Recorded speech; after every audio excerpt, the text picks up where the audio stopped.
Hey Cameron, remember around this time last week when I was complaining that Mother Nature brought us like all of that warm weather so we didn't get a winter wonderland? Well, Mother Nature heard my complaints. It's warmer today than yesterday, which means it's -4 with a -17 wind chill instead of yesterday's -4 with a -24 wind chill. Here's how she got me though. She brought rain the day before the cold, so still no measurable snow. Now that I'm here in the Midwest as a father, you can see me striking this classic Midwestern dad pose of, we needed this rain. Also, we hit 50 subscribers today, which is awesome, but also not something I was expecting, at least not this early. Which leads me to a question. So when I first started our page, I named it Alex and Cam because of our names, and I was having a creativity block.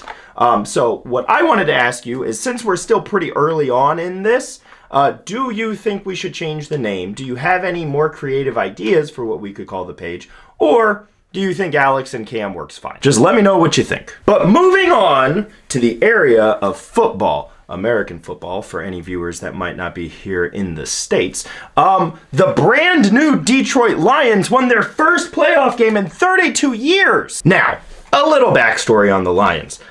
Historically, the Lions stink. They're one of only 4 teams in the Super Bowl era. So since the Super Bowl has been a thing in 1967, they're one of only 4 teams that have gone completely defeated in a season. In 2008, they went 0-16. And out of the 56 seasons that the Lions have played during the Super Bowl era, 39 of those seasons, they didn't even manage to win more games than they lost. Them and the Cleveland Browns, who also historically stink, are the only 2 teams that have been around since the first Super Bowl to never make it to a Super Bowl. What has changed to take them from being the same old Lions that they were before to the brand new Lions that we have now? I would argue that the most substantial was the hiring of their coach, Dan Campbell, who is known as MCDC, which stands for Motor City, Detroit, Dan Campbell. Here's a clip from his press conference after he was made the coach of the Detroit Lions. When you knock us down,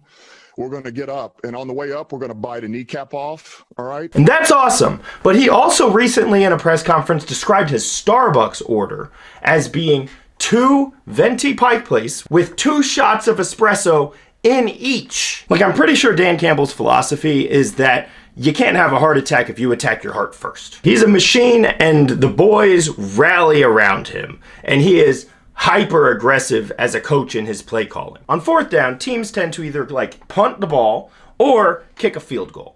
The reason for this, those are conservative. It's generally seen as the safest way to be able to handle a 4th down scenario. But Dan Campbell does not do this. He just plops them right there on the table and he says, you know what? We're going to go for it on 4th down because I'm aggressive and screw it. So the man's got balls of steel and goes for it on 4th down more than any other team in the NFL that doesn't stink, because teams that stink get behind and have to go for it on 4th down more often because they stink. But as far as teams that don't stink, he's the most. They're one of my favorites in the playoffs this year for the Super Bowl. MCDC deserves it, the franchise deserves it, the players deserve it, the city of Detroit and the fans deserve it. Plus, they're just fun to watch. Anyway, it's time to move on from Lions and to our Tiger news. In Tiger news, Tiger Woods has just recently ended his partnership with Nike after 27 years. That was short. On to bear news. This is bear number 122 in Banff. I'm not sure if I said that right. National Park in Canada. He is more commonly referred to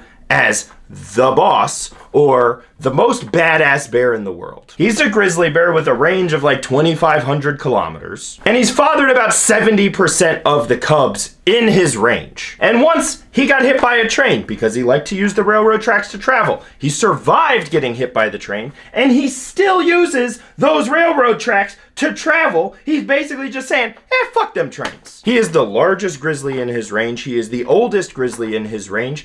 And he's even been documented eating other bears. In my opinion, if a bear gets hit by a train and survives, he gets to be called the boss. The other stuff is just extra. Anyway, that concludes our episode today on the Lions, the Tiger, and the Bear. I wonder what chance MCDC has against an actual lion, tiger, or bear. It's gotta be more than most people. Can you bite off a bear's kneecap?